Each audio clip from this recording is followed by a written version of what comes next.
Cela fait 10 ans que Jean-François Champollion étudie sans relâche une copie de la pierre de Rosette.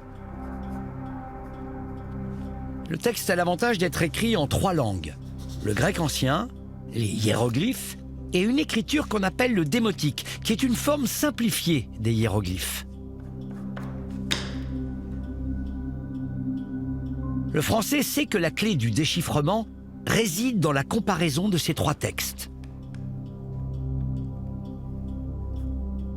Mais à l'image de son concurrent anglais, Champollion tourne en rond. Alors, Ra... Si c'était un M et les S. Ramsès. Le pharaon Ramsès, ça marche. J'ai trouvé la clé. Ça marche. Je l'ai déchiffré, je l'ai trouvé. J'ai trouvé. Ça marche. Va pas encore tes yeux. Et pourtant, je crois que j'ai trouvé la clé des hiéroglyphes. Regarde ce cartouche. Ra, le dieu. M, S, le son. Ramsès, le pharaon. Tu as compris? Regarde, ça marche ici aussi. Tot, M, 6. C'est bon, je peux lire les hiéroglyphes. J'ai trouvé. Mon affaire est faite.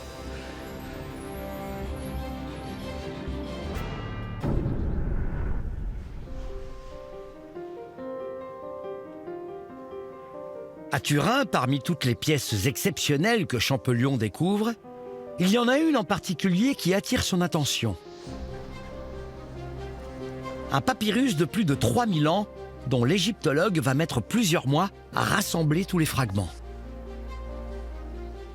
Dans une lettre, il confie à son frère son immense émotion. Décrire les sensations que j'ai éprouvées en étudiant les lambeaux de ce cadavre d'histoire est chose impossible. J'ai recueilli, respirant à peine, chaque petit morceau de papyrus, dernier et unique refuge de la mémoire d'un roi qui, de son vivant, se trouvait peut-être à l'étroit dans l'immense palais de Karnak. C'est à l'occasion de cette exposition que Champollion et Belzoni font connaissance.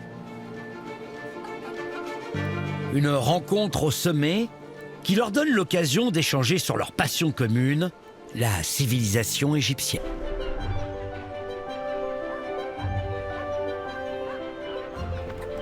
« 30 ans tout juste après la campagne d'Égypte de Bonaparte et après 3 semaines d'une traversée éprouvante, Jean-François Champollion pose pour la première fois le pied sur cette terre qui l'obsède depuis l'enfance. À 37 ans, il est certainement déjà celui qui connaît le mieux l'histoire de cette civilisation antique. L'émotion que ce moment lui inspire transparaît dans une lettre qu'il rédige à son frère. Je suis arrivé dans cette terre d'Égypte, après laquelle je soupirais. J'ai baisé le sol égyptien en le touchant pour la première fois, après l'avoir si longtemps désiré.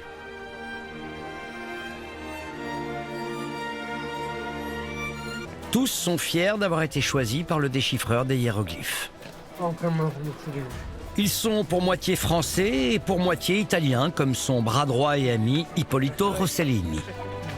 Il y a des peintres, un naturaliste, un médecin ou encore des architectes. J'adore vos réflexes. Merci Jean-François. À Alexandrie, Champollion a pris ses quartiers au consulat de France. Après 3 semaines en mer, il est heureux de retrouver un lit et un peu de confort. Mais ce qu'il apprécie le plus, explique-t-il, ce sont 2 vases remplis d'eau du Nil. Qu'on demande à un homme, débarquant après quelques semaines de traversée, ce qu'il y a de plus délicieux au monde, il répondra de l'eau bien fraîche. J'étais un de ces hommes et j'avalais de l'eau du Nil. Dans ses lettres à son frère, Jean-François Champollion livre ses premières impressions sur ce personnage qui est reconnu aujourd'hui comme le père de l'Égypte moderne. Son Altesse était assise dans un costume fort simple.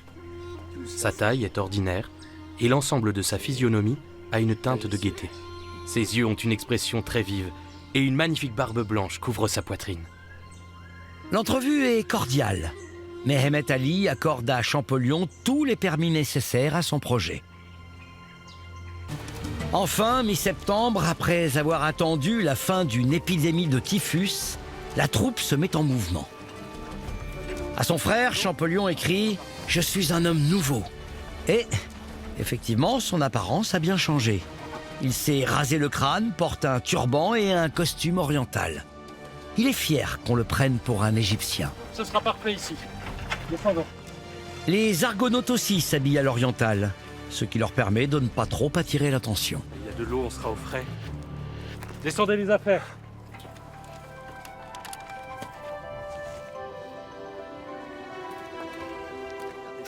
Champollion n'en finit pas de prendre des notes et de faire des croquis de tout ce qu'il voit. Plantes, formes d'une montagne, animaux, tout l'intéresse pour y trouver l'origine des hiéroglyphes.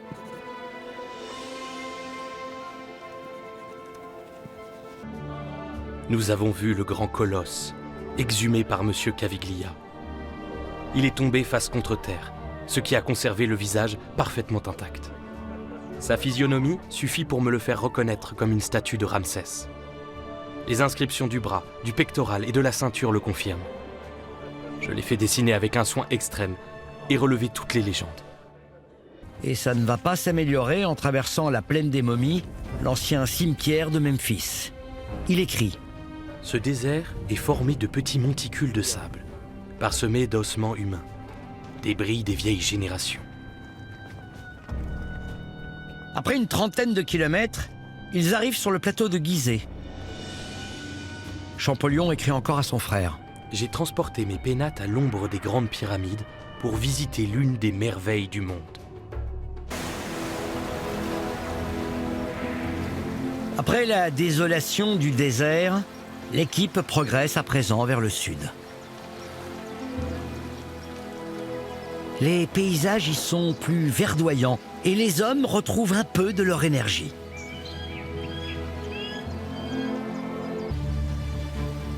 Au milieu de l'Égypte, le bateau traverse des zones réputées pour être infestées de crocodiles. L'équipage n'emmène pas large.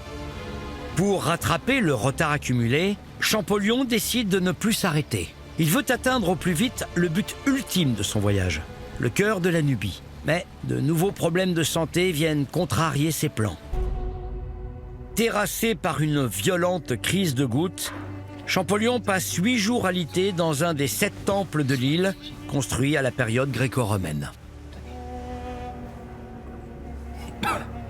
Les Argonautes font tout leur possible pour réconforter leur général, mais Champollion, qui souffre le martyre, broie du noir.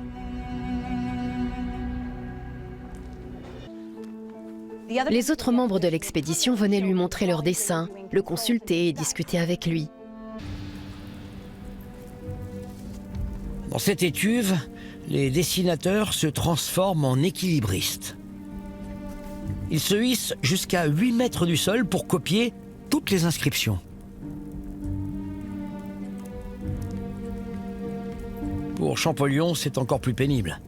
Le Français, touché par une nouvelle crise de goutte, travaille jusqu'à l'épuisement.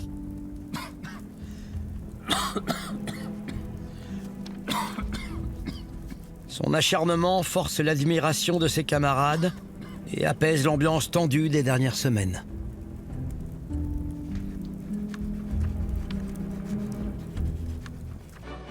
« 1er janvier 1829. Monsieur, je suis fier que, ayant suivi le cours du Nil depuis son embouchure jusqu'à la seconde cataracte, j'ai le droit de vous annoncer qu'il n'y a rien à modifier dans notre lettre sur l'alphabet des hiéroglyphes. Notre alphabet est bon. Il s'applique avec un égal succès aux monuments égyptiens du temps des Romains et aux temples, palais et tombeaux des époques pharaoniques. Il mange mal, il dort mal, et il prend à peine le temps de sortir à la lumière du jour, sauf parfois pour partager par écrit ses impressions à son frère. Jeté depuis des mois au milieu des monuments de l'Égypte, je suis effrayé de ce que j'y lis. plus couramment encore que je n'osais l'imaginer. Beaucoup de choses que je soupçonnais vaguement ont pris ici un corps et une certitude incontestable. Alors il met ce temps à profit pour compléter encore sa moisson d'objets pour le Louvre. Dans la collection d'un marchand d'art grec, Champollion déniche un autre objet qu'il ne peut pas laisser passer. C'est une petite statue en bronze. Elle mesure une soixantaine de centimètres de haut. Champollion s'attelle aussi à la rédaction d'un mémoire destiné au pacha Mehemet Ali. Celui-ci porte sur la préservation des monuments. Malgré le bas-relief qu'il a fait scier dans la tombe de Séti Ier, Champollion dénonce ceux qui saccagent les antiquités partout dans le pays.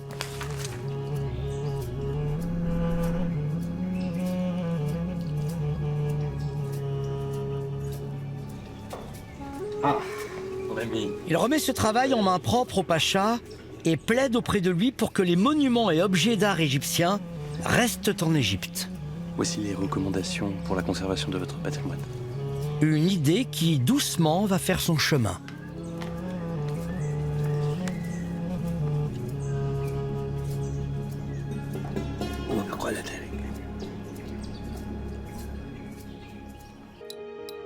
Une vie qui sera malheureusement bien trop courte, puisque Champollion meurt prématurément 2 ans plus tard.